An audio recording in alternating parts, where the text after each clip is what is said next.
Today we have the 2018 Ford Focus. This vehicle has done just under 56,000 miles. It has a manual transmission and a petrol fuel type.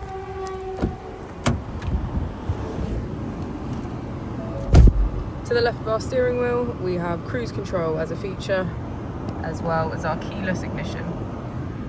On the right, we have voice control and hands-free calling.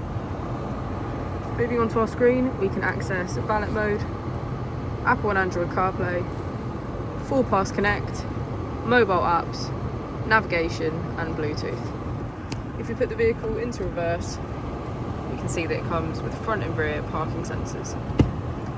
Just below the screen is our dual zone climate control with heated seats on either side.